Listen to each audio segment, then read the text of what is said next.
तो एक बड़ी खबर सामने आ रही है। भारत बांग्लादेश तनाव के बीच बड़ी खबर है। शेख हसीना ने बड़ी चेतावनी दे दी है।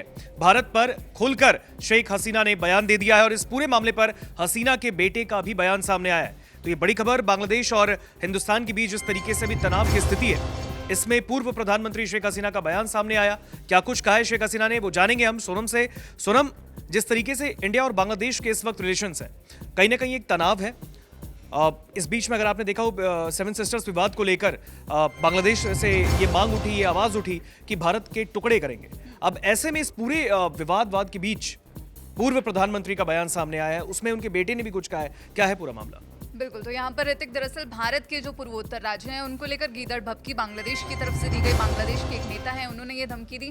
उसी बीच भारत ने भी चेतावनी देते हुए कहा कि ऐसी जो घटनाएं हैं, जो चरमपंथी तत्वों के बनाया जा रहा है, जो झूठे नैरेटिव हैं, उसको पूरी तरह से भारत खारिज करता है। और यहाँ पर जो बांग्लादेश की अंतरिम सरकार है, उनको भी सीधी चेतावनी देते हुए भारत ने कहा था कि जो अंतरिम सरकार है उसने ना तो पूरी जाँच की है और ना ही इन घटनाओं के बारे में भारत के साथ कोई सार्थक सबूत यहाँ पर साझा किए गए हैं। फिलहाल अब इस मामले पर यहाँ पर शेख हसीना का बयान सामने आया है, लेकिन उससे पहले हम आपको बता दें कि बांग्लादेश की अंतरिम सरकार के विदेश मामलों के सलाहकार हैं एम तौहीद हुसैन।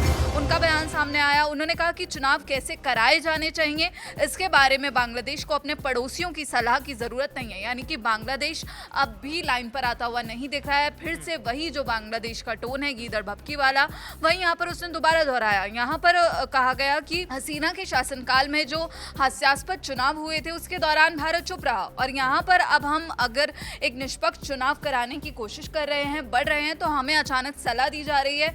मुझे ये बिल्कुल अनएक्सेप्टेबल लगता है। तो यहाँ पर बांग्लादेश की तरफ से ये प्रतिक्रिया ऐसे दौर में आई है जब भारत ने कहा कि बांग्लादेश में जो स्थिरता है उसके पक्ष में भारत है और वहाँ के लोगों की शांति स्थिरता का हमेशा से ही भारत पक्ष रखता है और इसी को समर्थन करता है। लेकिन हम चाहते हैं कि बांग्लादेश में जो चुनाव होने वाले हैं वो निष्पक्ष तरीके से हों। तो यहाँ पर बांग्लादेश की प्रतिक्रिया आई। अब शेख हसीना की प्रतिक्रिया की बात करें तो उनका बहुत बड़ा बयान सामने आया है। उन्होंने कहा कि हमें बैन करो, हमें जेल भेजो, लेकिन तुम हमें मिटा नहीं सकते।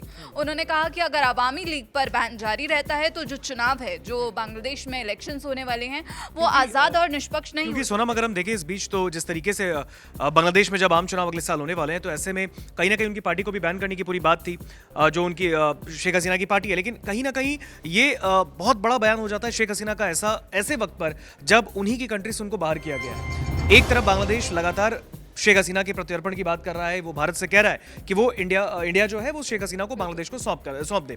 लेकिन इस बीच भारत का भी टेक क्लियर है, उनका भी कहना है कि हम ऐसे मामले में, ऐसे हालात में हम नहीं सौंप सकते शेख हसीना को बांग्लादेश को। लेकिन ऐसे में बांग्लादेश के पूर्व प्रधानमंत्री का कहना कि आप हमें चुनाव लड़ने से रोक सकते हैं लेकिन लोगों के दिलों में बसने से नहीं, किस तरीके से इसे देखा जा रहा है? बिल्कुल, यहाँ पर उन्होंने सीधा चेतावनी दी है बांग्लादेश की अंतरिम सरकार को ऐसे दौर में जब भारत और बांग्लादेश के बीच जो तनाव है वो अपने चरम पर है। यहाँ पर शेख हसीना ने सीधे कहा कि आप हमें मिटा नहीं सकते हैं। यानी कि उन्होंने ये कहा है कि भारत में रह रही हूं मैं, लेकिन मेरे खिलाफ जो भी किया जा रहा है वो बिल्कुल जो एक्सेप्टेबल नहीं है। यहाँ पर उनके द्वारा ये कहा गया, उन्होंने कहा कि यूनुस ने जो है दरअसल लाखों लोगों को जो वोट देने का अधिकार है उससे वंचित रखा है। अब यहाँ पर उनसे दरअसल एक सवाल पूछा गया कि ISI की जो गतिविधियां हैं और पाकिस्तानी सेना प्रमुखों के साथ जो बैठकें बांग्लादेश लगातार कर रहा है, हमने भी ऋतिक बीते दिनों देखा, हमने रिपोर्ट भी किया था। और भारत के जो नॉर्थ ईस्ट को लेकर जो ग्रेटर बांग्लादेश के तौर पर दिखाना और सिलीगुड़ी कॉरिडोर पर टिप्पणियां करना, और वहीं जो यूनुस की पाकिस्तान से बढ़ती नज़दीकी है और भारत को लगातार जो उकसाना, जो बयानबाजियां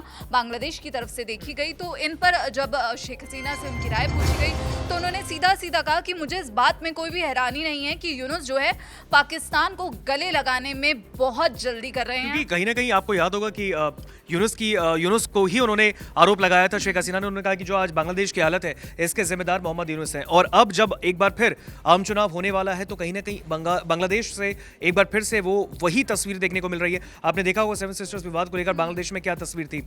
बीते दिन ही बांग्लादेश के जो उच्च आयुक्त हैं, यानी कि हाई कमिश्नर, उनको भारत सरकार ने तलब कर दिया। तो ऐसे में कहीं ना कहीं अब जैसे चुनाव आ रहे हैं वापस से, क्या वही तस्वीरें देखने को मिलेंगी? हाँ, यहाँ पर दरअसल शेख हसीना के बेटे ने भी चेतावनी देते हुए यही कहा है कि बांग्लादेश में जो अस्थिरता पहले के दौर में देखी गई थी, जब वहाँ पर सरकार नहीं थी शेख हसीना की, तो वैसे ही जो स्थिति है वो फिर से आ सकती है। लेकिन अभी पहले अगर हम शेख हसीना के बयान की बात करें तो उन्होंने सीधे तौर पर पाकिस्तान के बारे में बोलते हुए कहा कि यूनुस पाकिस्तान को गले लगाने की जल्दी में है, एक ऐसा क्षेत्रीय खिलाड़ी जिसे वो समझते ही नहीं है और किसी भी तरह का जो इंटरनेशनल जो यहाँ पर मान्यता है उसके लिए यहाँ पर यूनुस भीख मांग रहे हैं। उन्होंने कहा कि यूनुस के पास ना तो कूटनीति करने की विशेषज्ञता है और ना ही यहाँ पर लोगों का समर्थन है, जनादेश है और जो लंबे समय की जो पार्टनरशिप है और देशों के जो रणनीतिक हित हैं यहाँ पर, तो साझा हितों की बात करी तो उन्होंने कहा कि मैं भारत के धैर्य की सराहना करती हूँ। यहाँ भारत की तारीफ करते हुए शेख हसीना नजर आई। बीते कुछ दिनों में शेख हसीना के लगातार बयान सामने आ रहे हैं, जिसे बांग्लादेश ने बैन कर दिया था। कहा था कि कोई भी इंटरव्यू यहाँ पर टेलीकास्ट नहीं होगा शेख हसीना का। फिलहाल शेख हसीना ने कई मुद्दों पर बात की है, पाकिस्तान को लेकर बात की है। उन्होंने कहा कि भारत के धैर्य की सराहना करना चाहती हूँ, जो ऐसे नेता का इंतजार कर रहा है जो हमारे देश का प्रतिनिधित्व कर सके, ना कि सिर्फ जो मुट्ठी भर यहाँ पर अलोकप्रिय चरमपंथी हैं, कट्टरपंथी हैं, उनका प्रतिनिधित्व कर सके। उन्होंने कहा कि मुझे इसमें कोई शक नहीं है कि भारत के साथ जो हमारे रिश्ते हैं वो जो यूनुस की बेवकूफ़ी है ना, वो उस वाले दौर को झेल लेंगे जो कुछ समय के लिए है। उन्होंने कहा कि भारत जो है हमारा सिर्फ एक रणनीतिक पार्टनर नहीं है, बल्कि भारत हमारा एक ऐसा दोस्त है जो हमारा संस्कृति, हमारा इतिहास और जो हमारे 4000 किलोमीटर लंबी सीमा है हम उसके साथ शेयर करते हैं। और एक बार जब बांग्लादेशी आज़ादी से वोट दे पाएंगे और एक ऐसे नेता को चुनेंगे जो भारत का सच्चा यहाँ पर मित्र बन सके। और मैं अपने पड़ोसी यहाँ पर फिर से उन्होंने तारीफ की और कहा कि तारीफ करती हूँ कि वो समझदारी से इंतजार कर रहे हैं कि बांग्लादेश एक ऐसे नेतृत्व का चुनाव करेगा जो लोगों के बारे में सोचे। हालांकि इस बीच उन्होंने शायद हिंदुस्तानियों का शुक्रिया भी किया है, किस मामले पे? हाँ बिल्कुल, दरअसल शेख हसीना अभी फिलहाल भारत में रह रही हैं। उनके बेटे की तरफ से ये प्रतिक्रिया आई कि भारत ने हमारा ऐसे समय में साथ दिया जब मेरी माँ की जान को खतरा था। तो यहाँ पर उन्होंने कहा कि मैं भारतीय लोगों का मुझे वेलकम करने के लिए दिल से शुक्रगुजार हूँ। मैं अपना घर नहीं छोड़ना चाहती थी, लेकिन अगर मैं वहाँ रहती तो फिर मुझ पर और मेरे साथ साथ जो मेरे लोग हैं जो मेरा समर्थन करते हैं उनको खतरा होता। उन्होंने कहा कि अगर अवामी लीग पर जो बैन है वो जारी रहता है तो फिर जो चुनाव है वो निष्पक्ष तरीके से नहीं हो पाएंगे। तो सीधे तौर पर उन्होंने ये कहा है। और लगातार ऋतिक, बांग्लादेश की तरफ से शेख हसीना के एक्सट्रेडिशन को लेकर दबाव बनाया जा रहा है। ये कहा जा रहा है कि उनका प्रत्यर्पण, उनकी रिक्वेस्ट भेजी जा रही है। हालांकि भारत की तरफ से इस पर सीधे तौर पर अभी भारत ने कह दिया कि बांग्लादेश में हम चाहते हैं कि निष्पक्ष चुनाव हो। तो इसी को लेकर जब उनसे सवाल पूछा गया कि क्या भारत आपको ढाका वापस भेजने के लिए राजी हो जाता है तो फिर आप क्या करेंगी, तो उन्होंने कहा कि दरअसल ये एक पॉलिटिकल असैसिनेशन है और जो तथाकथित यहाँ पर ऋतिक इंटरनेशनल क्रिमिनल ट्रिब्यूनल की तरफ से उन्हें सजाए मौत सुनाई गई। तो उन्होंने कहा कि ये निष्पक्ष बिल्कुल भी नहीं था और जो जाने माने विदेशी जो कानूनवादी हैं उन्होंने भी यही कहा था कि ये जो फैसला आया है वो मेरे पॉलिटिकल विरोधियों ने तैयार किया था और यूनुस के राज में अगर मैं बांग्लादेश वापस लौटती हूँ तो मेरे लिए बिल्कुल भी सुरक्षित नहीं होगा। तो ये बयान आपने सुना, ये शेख हसीना का बयान था, लेकिन अब जानना बहुत जरूरी है कि शेख हसीना के बेटे ने भी इस पूरे मामले पर क्या कहा है। तो सोनम, शेख हसीना के बेटे का भी इस पूरे मामले पर बयान आया है।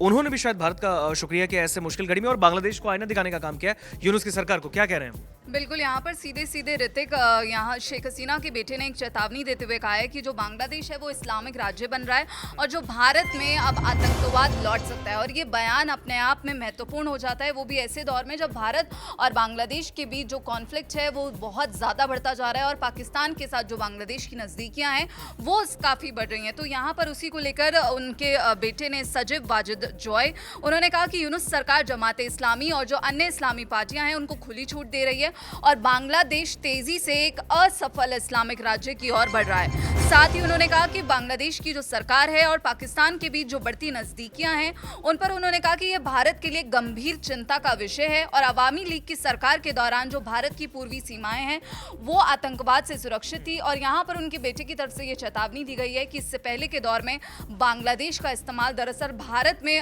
जो विद्रोह है और आतंकवाद है उसे फैलाने के लिए किया जाता था और अब फिर से वही स्थिति लौट सकती है। तो एक बड़ी चेतावनी उनके बेटे की तरफ से दी गई। और ऋतिक, जब जो हमने देखा कि दिल्ली में जो हालिया आतंकी गतिविधियां हुई, जो रेड फोर्ट के पास जो ब्लास्ट हमने देखा, तो उससे लेकर और बांग्लादेश में जो लश्कर-ए-तैयबा के जो स्थानीय सेल हैं उनके बीच संबंध के सवाल पर भी यहाँ पर उनके बेटे ने बड़ा बयान दिया। उन्होंने कहा कि मुझे दरअसल गोपनीय सुरक्षा सूत्रों से ये जानकारी मिली है कि बांग्लादेश में जो आतंकी हैं वो प्रशिक्षण शिविर फिर से यहाँ पर शुरू कर रहे हैं, सक्रिय हो चुके हैं और अल कायदा के जो जाने माने आतंकी हैं वो वहाँ सक्रिय हैं और पाकिस्तान स्थित जो लश्कर तैयबा के कमांडर हैं वो खुले मंचों से भाषण दे रहे हैं और यहाँ पर उनके अनुसार इससे भारत और जो पूरा क्षेत्र है उसके लिए खतरा जो तत्काल है और वास्तविक है, यानी कि अब भारत के लिए एक बड़े खतरे के तौर पर इसे देखा जा रहा है। ठीक है, बिल्कुल भारत के लिए एक बहुत बड़े खतरे के तौर पर इसे देखा जा रहा है। लेकिन इस पूरे मामले पर एक तरफ आपने इंडिया और बांग्लादेश के बीच में जो अभी डिस्प्यूट चल रहा है, इस पूरे मामले के बीच पूर्व प्रधानमंत्री शेख हसीना का बयान आपने सुना, उनके बेटे ने भी जो बयान दिया वो भी हमने आपको बताया। लेकिन जिस तरीके से पिछले दिन बीते दिनों ही बांग्लादेश में एनसीपी के एक नेता है हसनत अब्दुल्ला, उन्होंने एक भड़काऊ बयान दिया। उन्होंने साफ तौर पर कहा कि जो 7 सिस्टर्स का विवाद है इस बीच भारत के कुछ टुकड़े होंगे। अब ऐसे वक्त में जब इंडिया और बांग्लादेश के बीच एक राइवलरी पनपती दिख रही है, मोहम्मद यूनुस खुले तौर पर अब भारत के खिलाफ जो रणनीति बना रहे थे वो पर्दे के पीछे नहीं सामने बैठकर फ्रंट फुट पर बना रहे हैं। तो ऐसे में इस तरीके की बयानबाजी कहां तक सही है, क्योंकि बांग्लादेश को भी इस बात का इल्म है कि अगर उसने हिंदुस्तान के साथ छेड़खानी की तो भारत सरकार उसे नहीं छोड़ेगा। लेकिन अब इस पूरे मामले पर इंडियन गवर्नमेंट का क्या टेक है ये जानना बहुत जरूरी है। फिलहाल के लिए इस वीडियो में इतना ही। देखते रहिए दैनिक जागरण।